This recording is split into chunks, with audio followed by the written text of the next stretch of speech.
সুপ্রভাত বন্ধুরা, welcome to Dolon family blog. তো আজকে আমি ফার্স্ট টাইম ব্লগ করছি তোমাদের জন্য। আজকে শুভ নববর্ষ।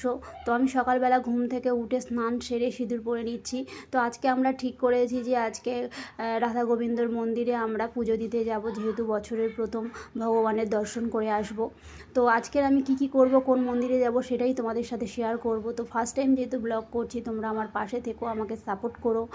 আর আমার এই ভিডিওটা কেমন হয়েছে সেটাও তোমরা অবশ্যই কমেন্ট করে জানিও।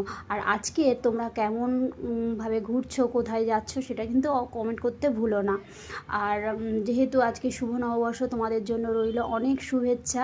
তোমরা অনেক ভালো করে বছরটা কাটাও, অনেক সুস্থ থাকো, ভালো থাকো। আমার তরফ থেকে তোমাদের জন্য রইল অনেক ভালোবাসা। তো দেখো, সিঁদুর টিঁদুর পরে নিয়ে এখন একটু আলতা পরে নিচ্ছি। তো যেহেতু আজকের বাংলা শুভ নববর্ষ, তো বাঙালি সংস্কৃতিটাকে তো ভুলতে পারি না, তাই স্নান সেরে সিঁদুর পরে একটু আলতাটা পরে নিচ্ছি। তো সেটাই তোমাদের সাথে আমি শেয়ার করলাম। তো যেমন তেমন করে আলতাটা পরছি। এমনি আমি বৃহস্পতিবার করে আলতা পরি, তো আজকে যেহেতু তাড়া আছে তাই তাড়াতাড়ি করে পড়তে পড়তে আলতাটা যেমন তেমনভাবে পরা হয়ে যাচ্ছে। তো তোমরা কিছু মনে করো না তার জন্য। তো আলতা পরা হয়ে গেছে, এখন সূর্যনারায়ণকে আমি একটু জলদান করছি। এটা আমি প্রতিদিনই করি, শুধু আজকের না। সূর্যনারায়ণকে তোমরাও এরকম স্নান সেরে জলদান করবে, তোমাদের অনেক ভালো যাবে সময়। তো দেখো বন্ধুরা, আমার সব কমপ্লিট, আমি শাড়ি টাড়ি পরে একদম রেডি হয়ে গেছি।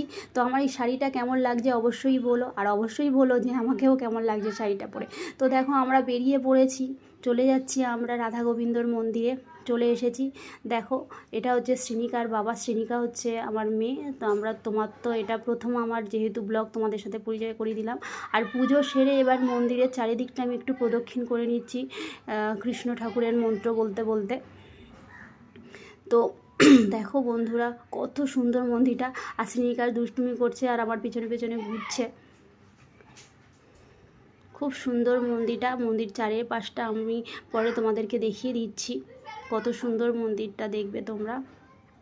তো দেখো, আমার কিন্তু 3বার প্রদক্ষিণ করা হয়ে গেছে, পুজো কমপ্লিট। আর দেখো, আমি দেখাচ্ছি চারিপাশটা কত সুন্দর। সামনেই একটা বড় পুকুর আছে, দেখো কত ভালো লাগবে দেখতে।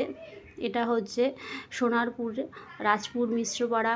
আর এই মানে যে পুকুরটা আছে, পুকুরটার পাশে ভুঁড়ি পুকুর বলা হয় এটাকে।